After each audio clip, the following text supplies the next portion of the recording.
बाबूजी चलते हैं बिरहा लोकगीत की तरफ। हाँ लेकिन सीता जी को चुरा के रावण लंका में ले गया था बाबूजी, हाँ तो भगवान राम लंका पे चढ़ाई किया हाँ हाँ और लंका की सारी सेना को मार दिया। वाह लंका में कोई वीर नहीं बचा है। हाँ हाँ लेकिन कहना क्या बा, कैसे हर जय जय पवन पूत बलकारी नैया खेवाए हमारी और निस दिन तोहरे आस निहारी नारी लीला तोहरे गुण गावत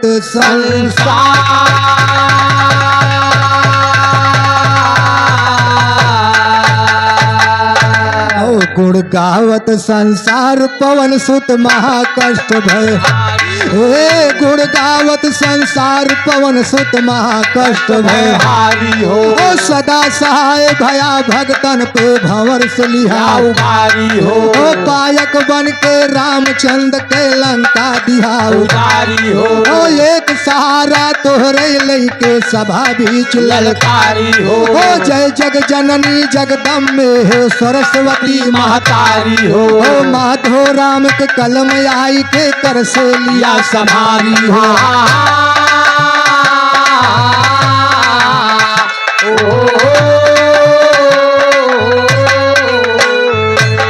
माधो राम के कलम आई के कर से लिया समारी हो आज पवारा गढ़ लंका के सभा बीच ललकारी हो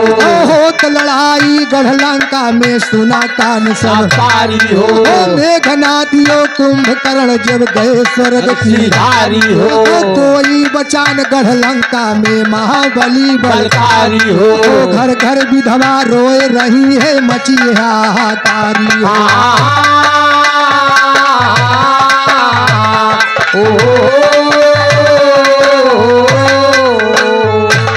कोई बचान गढ़ लंका में मची है हाहाकारी हो रोवे रानी मंदोदर सर पीट पीट दयारी हो बैठ सिंहासन पे लंका पद करे फिकरिया भारी हो बैठ सिंहासन पे लंका पद करे फिकरिया भारी हो बचान हमरे वंश में हमरे के कायाज पुकारी हो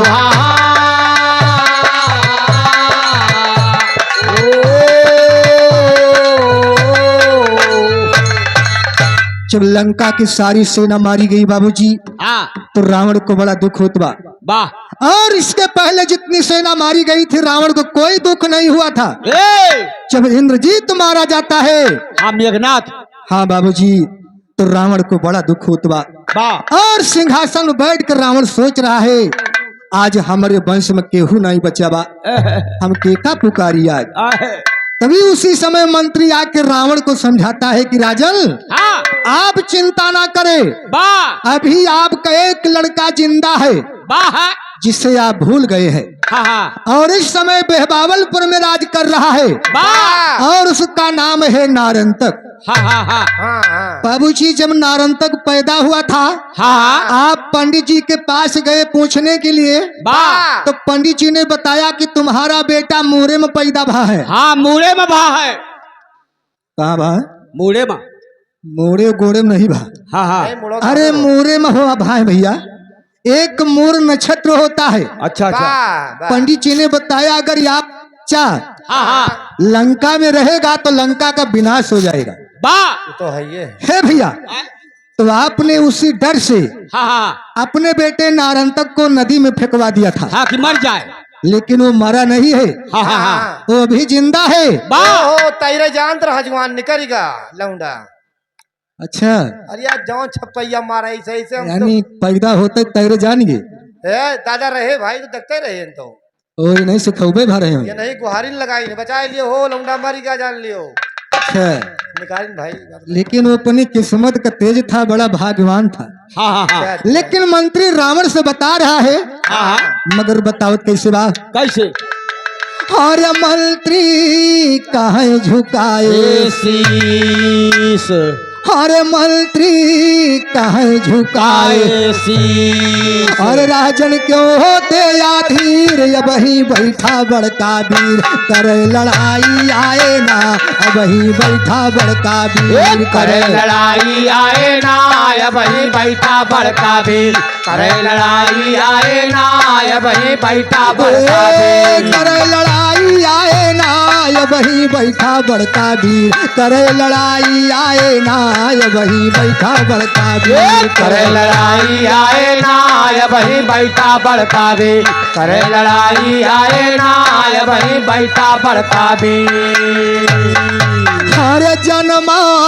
जब नारन तक लाल और फेंका सिंध बीच तत्काल वह तो जिंदा यह भुआल राज बरियारी आए ना वह तो जिंदा यह भुआल राज बरियारी आए ना वह तो जिंदा है भुआल राज बरियारी आए ना वह तो जिंदा है भुआल राज बरियारी आए ना वह तो जिंदा यह भुआल राज बरियारी आए ना वह तो जिंदा यह भुआल राज बरियारी आए ना वह तो जिंदा है भुआल राज बरियारी आए ना वह तो जिंदा है भुआल हरे बेहबावलपुर के दरम्यान हर करता राजवीर बलवान आज्ञा दीजिए दया निधान खबर पठाई जाए ना आज्ञा दीजिए दया निधान खबर बताई जाए ना आज्ञा दीजिए दया निधान खबर बताई जाए ना आज्ञा दीजिए दया निधान और पाए आपका जब परवाना हर फौरन होगा लाल रवाना उस दम लंका के दरम्याना फाग मनाई जाए ना उस दम लंका के दरम्याना फाग मनाई जाए ना उस दिन लंका के दरम्यान फाग मनाई जाए ना उस दिन लंका के दरम्याना हर मारे नारन तक जब हर भगी है राम छोड़ मैदान उस दम लंका के दरम्यान विजय करारी आए ना उस दम लंका के दरम्यान विजय करारी आए ना उस दिन लंका के दरम्यान विजय करारी आए ना उस दिन लंका के दरम्यान हेलो मास्टर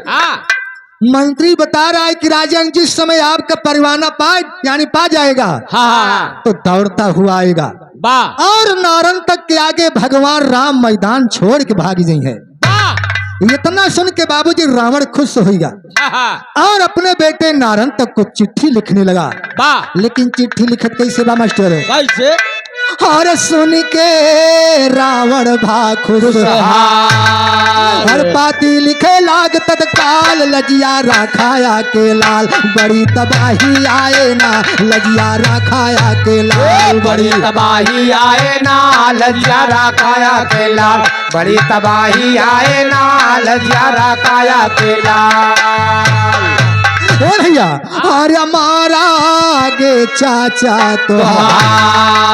हर मर गए मेघनाथ सरदार राम लक्ष्मण अवध कुमार दोनों भाई आए ना राम लक्ष्मण अवध कुमार दोनों भाई आए ना राम लक्ष्मण अवध कुमार दोनों भाई आए ना राम लक्ष्मण अवध कुमार दोनों भाई आए ना राम लक्ष्मण अवध कुमार दोनों भाई आए ना राम लक्ष्मण अवध कुमार दोनों भाई आए ना राम लक्ष्मण अवध कुमार दोनों भाई आए ना राम लक्ष्मण अवध कुमार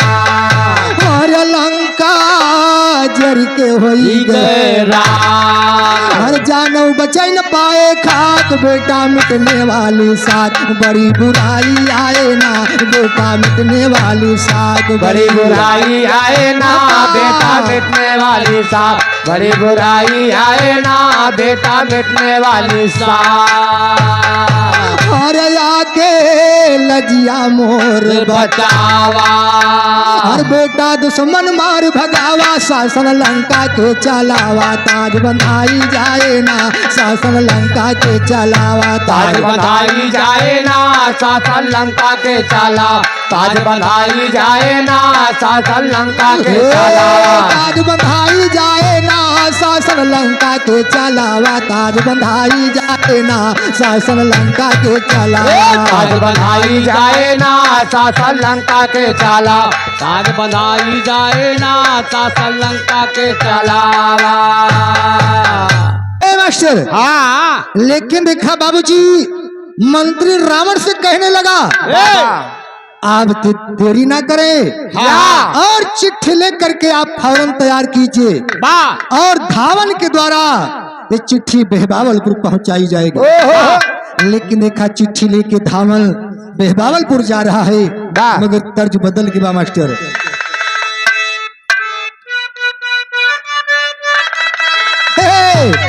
तर्जिया वह बा हरे नई नई खात से ऊसर चला गे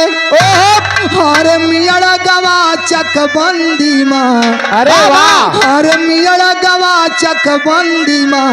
हर काहे से धनवा कुटबू पतर का मूसर गवा नस बंदी माँ काहे से धनवा कुटबू पतर का मूसर गवा नस बंदी माँ काहे से धनवा कुटबू पतर का मूसर गवा नस बंदी हाँ मूसर गवा नस बंदी माँ हो मूसर गवा नस बंदी माँ काहे से धनवा कुटबू पतर का मूसर गवा नस बंदी माँ काहे से धनवा कुटबू पतर का मूसर गवा नस बंदी माँ। लेकिन देखा धावन चिट्ठी लेके बेहबावलपुर जा रहा है मगर चाँद कैसे बा अरे धावन लई के चला परवाना हो गढ़ लंका से हुआ रवाना हर लई के विदैया दशानन से धैले बेहबावलपुर की डगारिया लैके विदैया दशानन धैले बेहबावलपुर की डगारिया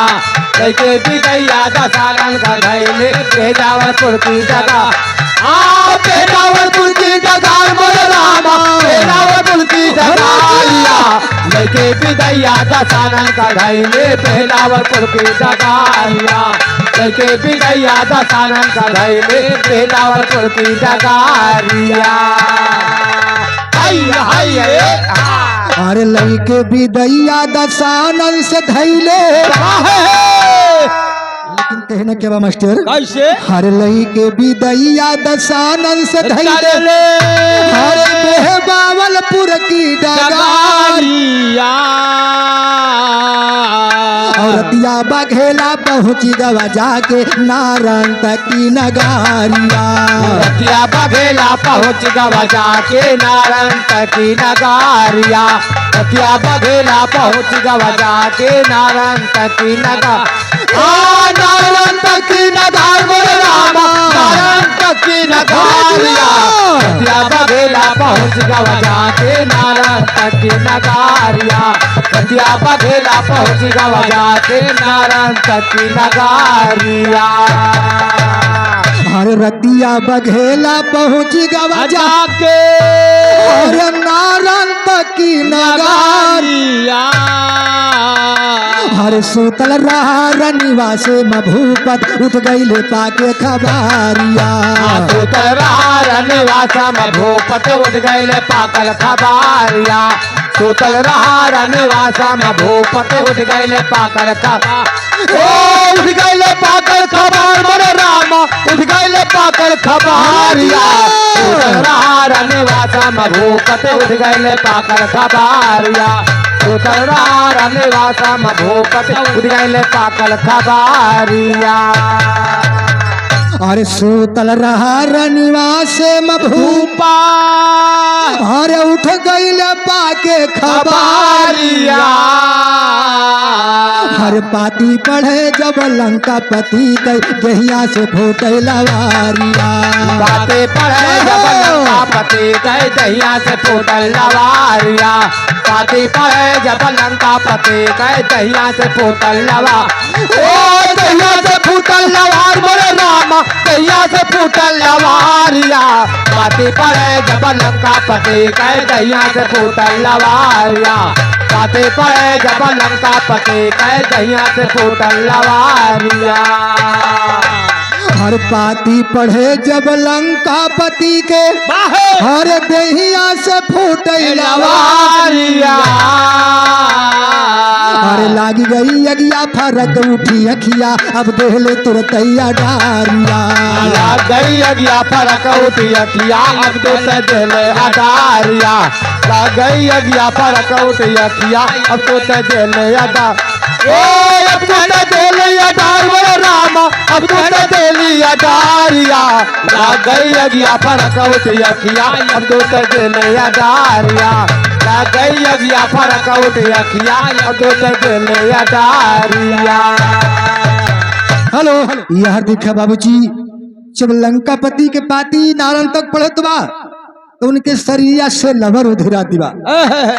और पाती पढ़ के बाबूजी अपनी सारी सेना को आदेश लगा दिया कि बेहबावलपुर की जितनी सेना है फौरन तैयार किया जाए लेकिन देखा कहना क्या बा मास्टर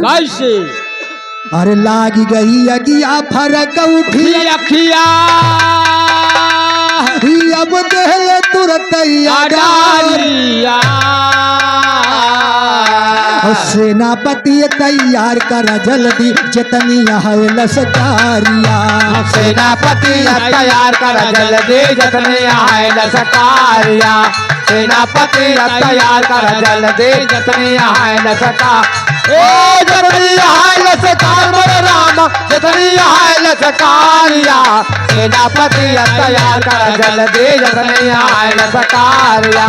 सेनापति तैयार कर जल्दी जितनी है लसकारिया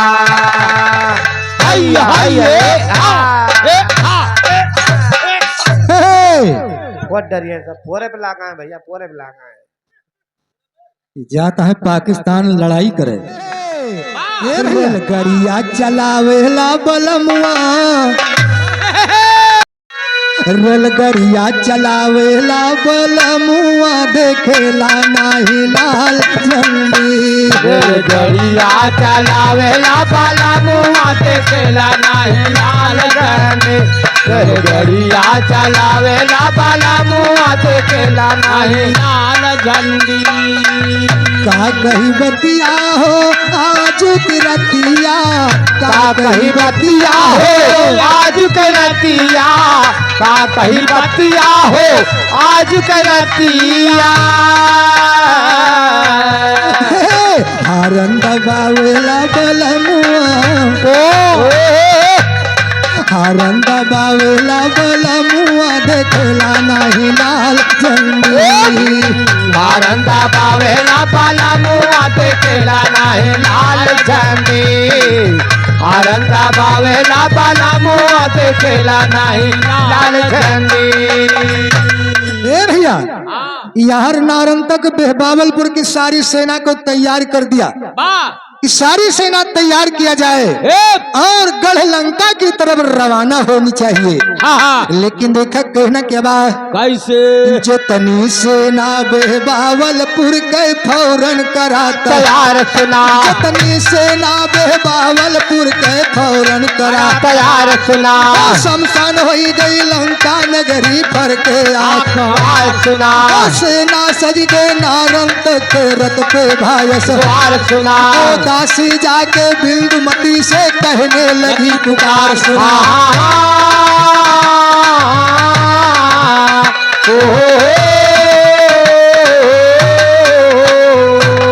काशी जाके बिंदुमती से कहने लगी सुना भूपत जाती है गढ़ लंका रथ बाटे तैयार सुना इतना सुन के बिंदुमती अब चली सजा के सुना पहुंची रानी रथ के आगे तन कैसे विचार सुना बिंदुमती बोली है प्रीतम अर्गी एक हमार सुना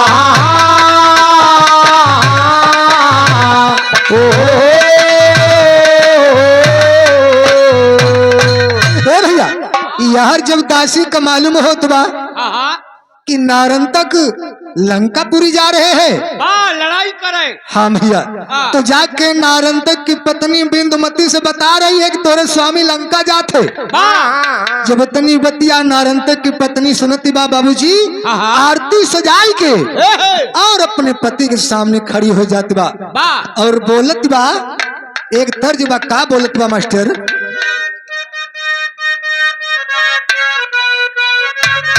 हाँ, यह बा। हर दिन भर चाहे जहाँ रही हो हमार पिया, दिन भर चाहे जहाँ रही हो हमार पिया, दिन भर चाहे जहाँ रही हो हमार पिया, दिन भर चाहे जहाँ रही हो हमार पिया, दिन भर चाहे जहाँ रही हो हमार पिया, शाम के धारा चले आई हो हमार पिया,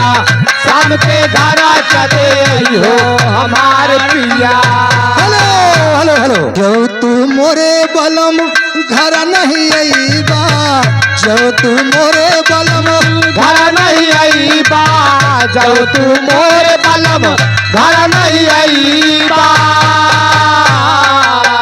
भुअर भये पछतैबा हमार पिया, भोर भये पछतैबा हमार पिया, भोर भये पछतैबा हमार पिया। हेलो।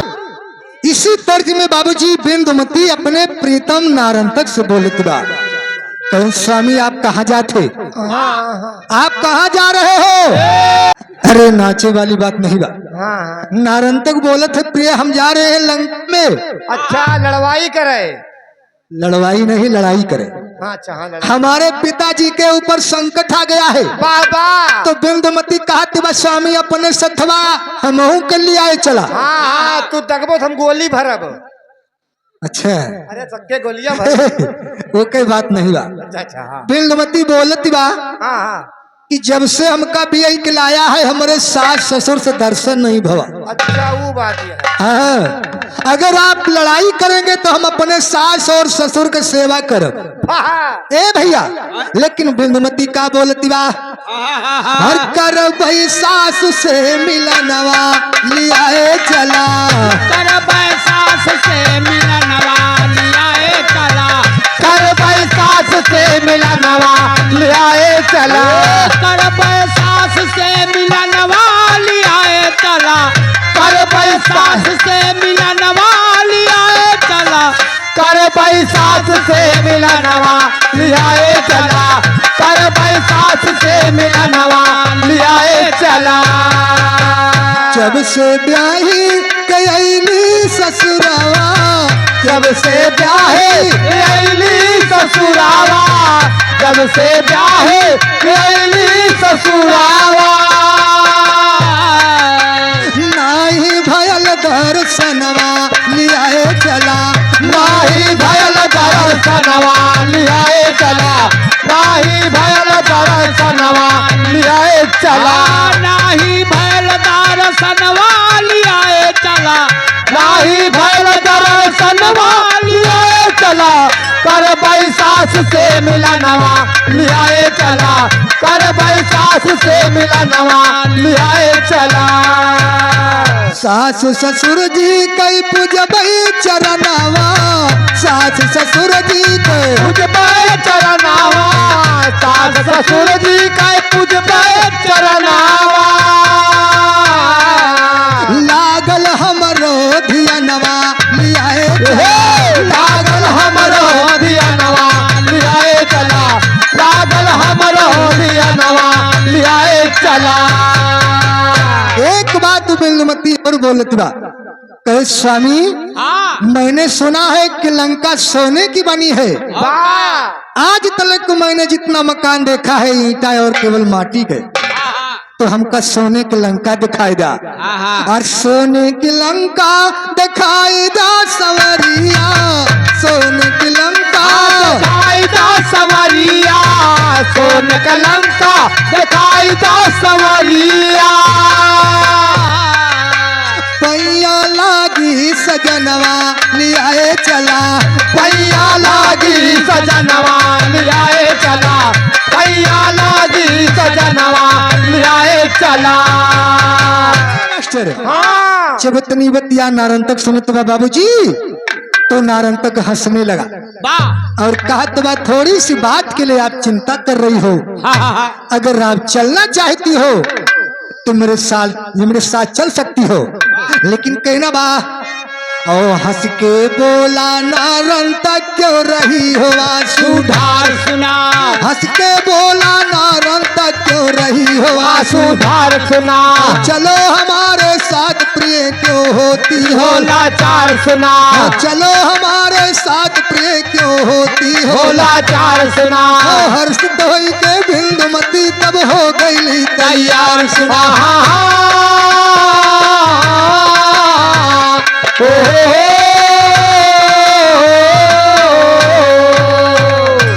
नारी लीला तोहरे गुण गावत संसार।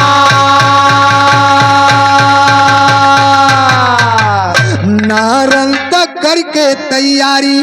चली भागढ़ लंका की वारी, बदला लेने को बलकारी भारी सेना संग में करत चली जय।